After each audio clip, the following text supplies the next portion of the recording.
மகர ராசிக்கு புத்தாண்டு 2026 எப்படி இருக்கும்? ராசியாதிபதியான சனி பகவான் 3ஆம் பாவத்தில் நல்ல தைரியத்தை கொடுப்பார், பேர் புகழை கொடுப்பார், பணத்தை கொடுப்பார், நல்ல வாரிசை கொடுப்பார்.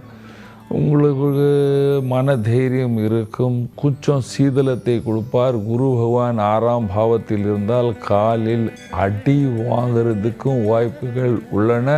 பணம் கொஞ்சம் டிலே ஆகி வர்றதுக்கு வாய்ப்பு இருக்குது. 6ஆம் பாவத்தில் குரு இருக்கும் பொழுது கொஞ்சம் ஏதாவது காலில் பாதத்தில் ஏதாவது அடிபடுறதுக்கு வாய்ப்புகள் உள்ளன. ஆனால் பணம் கொஞ்சம் ஸ்லோவாக வரும், ஆனால் பணம் நல்லா வரும், பெரிய பணம் வந்துடும், நஷ்டம் வராது. மகர ராசிக்காரர்கள் ராகு கேத்து பற்றி ரொம்ப சிந்தனை பண்ணாதீங்க. ராகு பகவான் 2ஆம் பாவத்தில் இருக்கிறார். 2ஆம் பாவத்தில் இருக்கிறார்.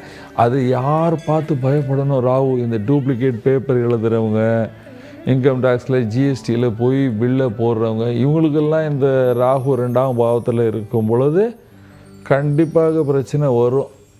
ராகு 2ல் இருந்தால் பழைய பிரச்சனை, நீங்கள் என்னென்ன கோல்மால் பண்ணீங்களோ அதெல்லாமே வெளியே வர்றதுக்கு வாய்ப்புகள் உள்ளன.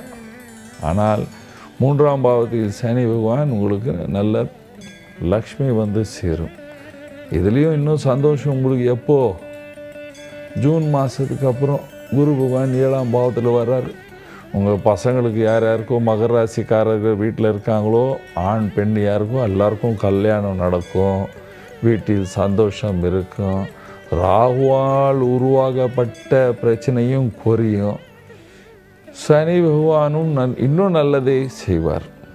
அதனால் ரொம்ப பிரச்சனை கிடையாது. மகர ராசிக்காரர்களுக்கு இந்த வருஷம் ரொம்ப பிரமாதமாக இருக்குது. வியாபாரிகளுக்கு நல்ல லாபம், பேர் புகழ் இருக்கின்றது. இம்போர்ட் எக்ஸ்போர்ட் பண்ணுறவங்களுக்கு பெரிய லாபம் இந்த வருஷம் இருக்கின்றது. வேலைக்கு செல்கிற ஆண் பெண்களுக்கு ஜூன் ஜூலை மாதத்துக்கு அப்புறம் கண்டிப்பாக பெரிய பதவி இருக்குது. அரசியல்வாதிகளுக்கும் ஜூன் மாதத்துக்கு அப்புறம் பெரிய பதவி இருக்கின்றது.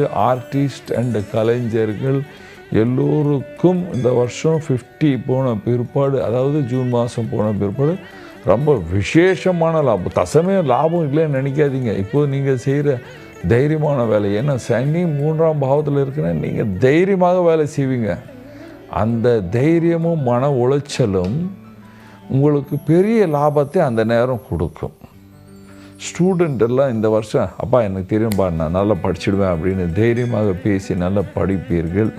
வீட்டில் இருக்கின்ற ஆண் பெண் வயதான அம்மா அப்பா எல்லோருக்கும் இந்த வருஷம் நல்லா இருக்கும். ஆனால் பாத்ரூம்லெல்லாம் போகும்போது படிக்கட்டுலேருந்து இறங்கும் பொழுது ரொம்ப உஷாராக ஸ்லோவாக இறங்கணும், அவ்வளோதான்.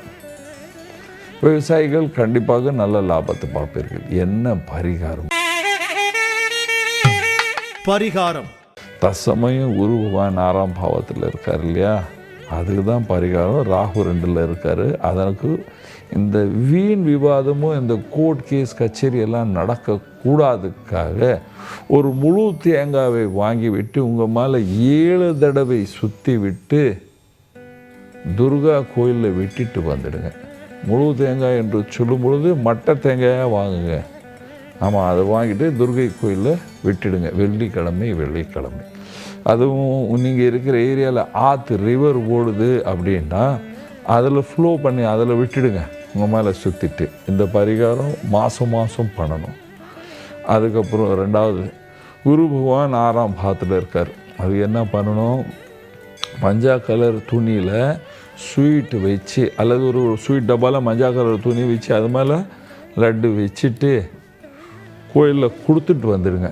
கோயிலில் அந்த நாள் வியாழக்கிழமையாக இருக்கணும். இதை பண்ணிட்டீங்கன்னாவே நீங்கள் எல்லோரும் சந்தோஷமாக சுகமாக வாழ்வீர்கள். நன்றி, வணக்கம்.